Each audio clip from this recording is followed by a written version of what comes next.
I'm used to being the young guy in the cast. So I knew that line of demarcation was out there, that one day I'd be playing the father of a teenager. But I have to say, there was a moment in the pilot where I was like, doesn't this really look ridiculous to anybody? Why is nobody saying this looks ridiculous? Am I the only one that thinks this is?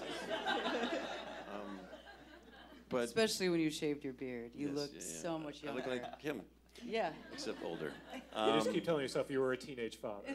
But we did spend a lot of time together. And we had the luxury, too. I mean, we shot the pilot 2 years ago. And that was a very finite and short story we told. We actually shot only a 1-hour pilot.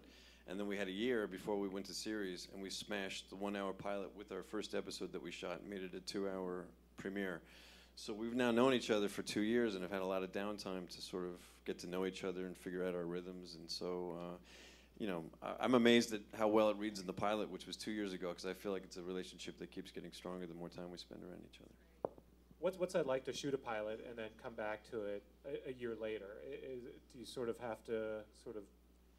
Well, to touch on what we were talking about, Mr. Spielberg's involvement, we actually went back and did a whole sequence of reshoots that were really extensive. We basically reshot the whole last third of the pilot, that whole action that takes place in the Shop Mart store. And he, if I'm not mistaken, he drew out the storyboards himself for what he thought we needed to do to accomplish this sequence and have it have the right tension. And we basically put those pictures up on a gigantic card and went, okay, shoot that frame, that frame, that frame, that frame.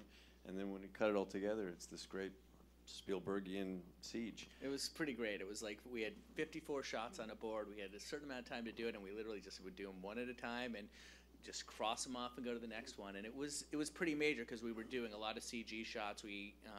And a lot of things that we had to match to the original material, and it was fun. And it was one of those things where the director came in, he had his boards, and he said, look, I've got this many boards, and he brought Steven through every single shot, and Steven sort of suggested, okay, in between this shot and that shot, maybe you try something like this, and it was just a great collaboration, and it ended up really sort of plussing up the final end of our pilot, the last act and the resolution, because it didn't work when we originally did it. And that was one of the things where TNT is so great, which Steven said, I think we can make this better.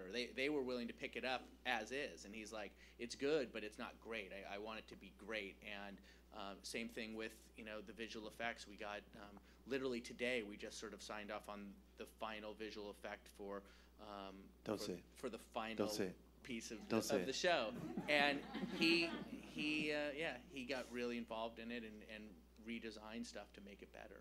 So. But to answer your question, it's both. It's one, you get the luxury of being able to go back and fix it because there's so much time that elapses.